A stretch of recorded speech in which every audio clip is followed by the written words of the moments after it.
Hey everyone, today we're going to be talking about burnt ends. Not the usual burnt ends if you're familiar with them. If you do know, burnt ends are a part of the brisket. They're a little treat, they're delicious. If you've ever been to Kansas City, they're particular to that area. You go to any barbecue restaurant in Kansas City and they're going to have burnt ends. It's incorporated into mac and cheeses, melts, burgers, everything. But today, I'm going to be doing poor man's burnt ends using chuck roast instead of brisket. Brisket is expensive and it can take 12 plus hours to smoke.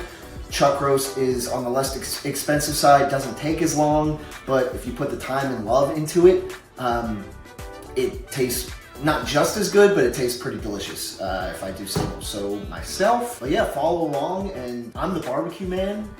You're about to get sauced.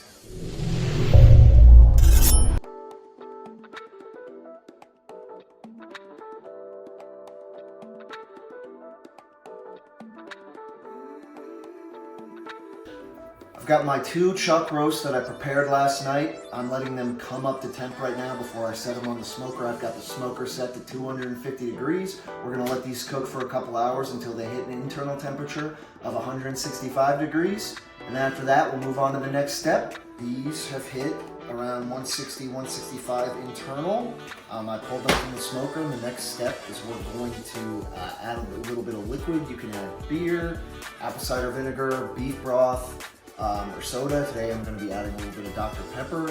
You're going to add that, cover it back up, put it back on the smoker until the internal temp gets to 195, and that will be our next step. So the 2 chuck roasts got to 195 internal temp.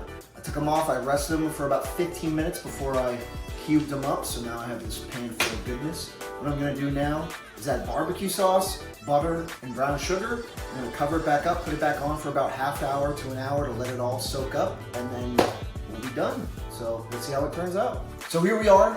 The poor man burnt ends are done.